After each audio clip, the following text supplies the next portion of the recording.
On the night of October 14th, 2021, a terrified 911 operator in Portland, Oregon, received a call that would later haunt investigators for years. At first, all they could hear was heavy breathing. Then, a woman whispered something almost impossible to understand. "He knows I called you." The dispatcher immediately sat upright. "Ma'am, what's your emergency?" For several seconds, silence filled the line. Then suddenly, a loud bang echoed in the background. The woman gasped. Footsteps approached rapidly, and before the operator could say another word, the caller screamed. Not the kind of scream people make during arguments, not panic, pure terror. The line abruptly disconnected. Police traced the call to a wooded area near Highway 26, but when officers arrived, they found nothing. No car, no body, no blood, only a shattered cell phone lying beside the road, still connected to the emergency line. And the most disturbing part, the caller was never identified. Until 3 weeks later, when 23-year-old college student Olivia Reed vanished after going on a first date, and investigators would soon realize the voice from that terrifying 911 call was hers. Olivia Reed was the kind of person people naturally gravitated toward. She had soft auburn hair that curled slightly at the ends, warm hazel eyes, and a calm smile that made strangers feel comfortable around her almost instantly. Friends described her as gentle, intelligent, and deeply empathetic. She worked part-time at a bookstore near downtown Portland while studying psychology at Portland State University.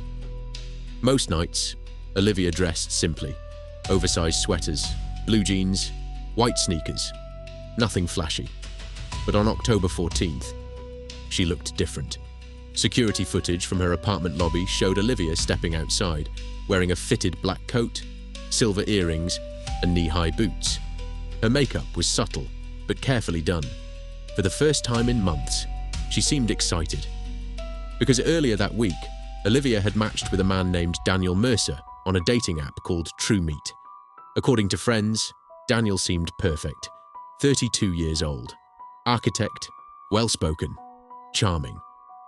His profile photos showed a tall man with dark hair neatly styled back, pale skin, sharp cheekbones, and piercing grey eyes.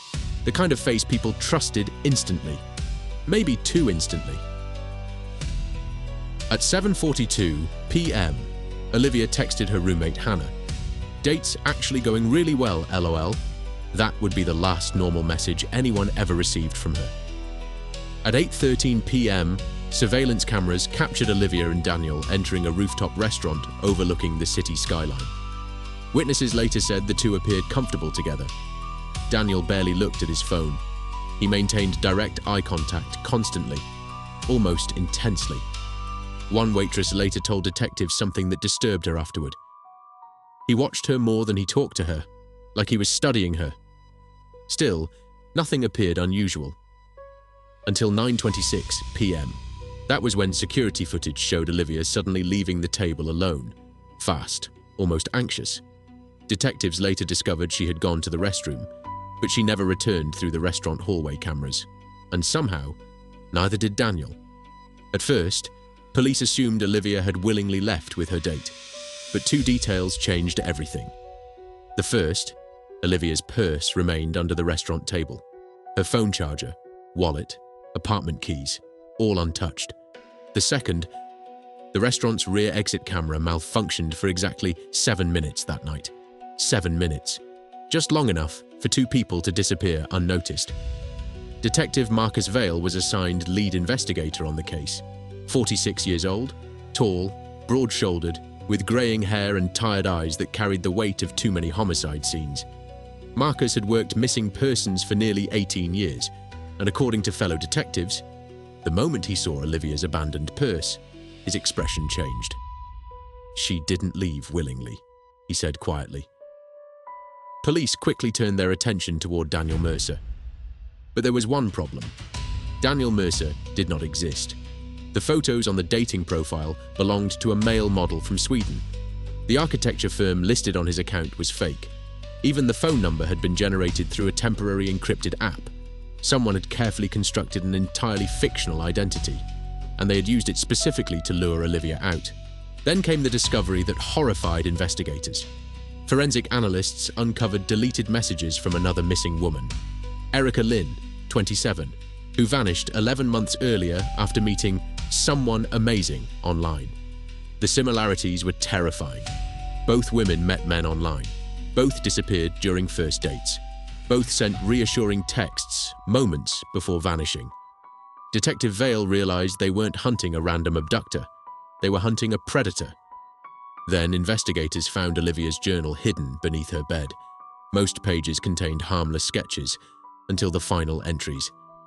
He notices everything about me. He asks strange questions. Then one unfinished sentence stopped detectives cold.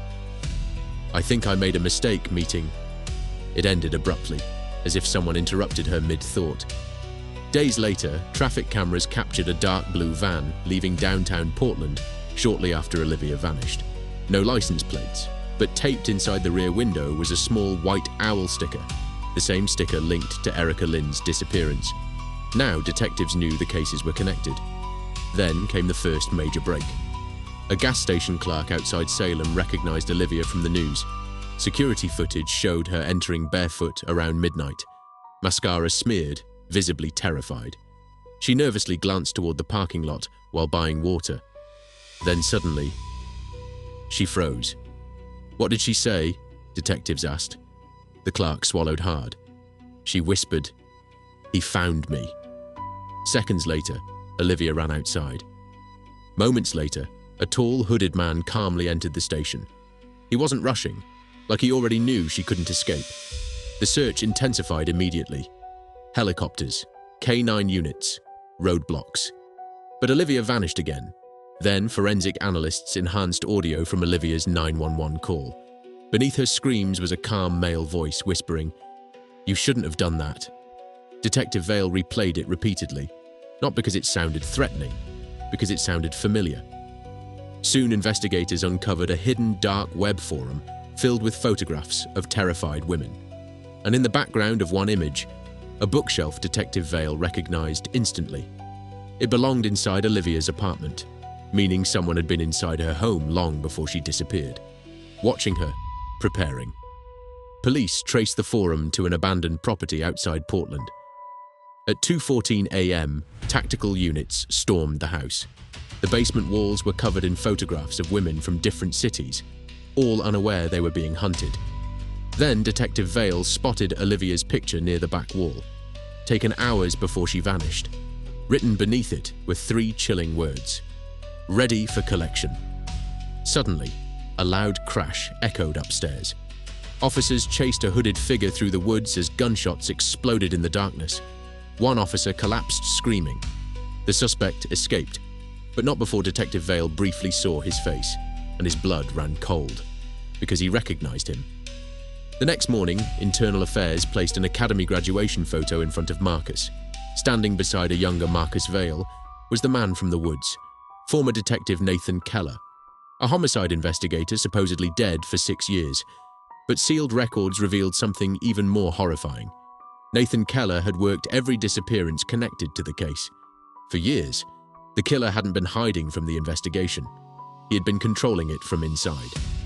Later that night, Marcus replayed Olivia's 911 call again. This time he noticed a faint metallic scraping beneath her breathing.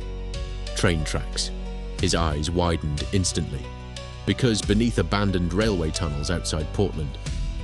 Nathan Keller once investigated underground bunkers no officer besides him knew existed.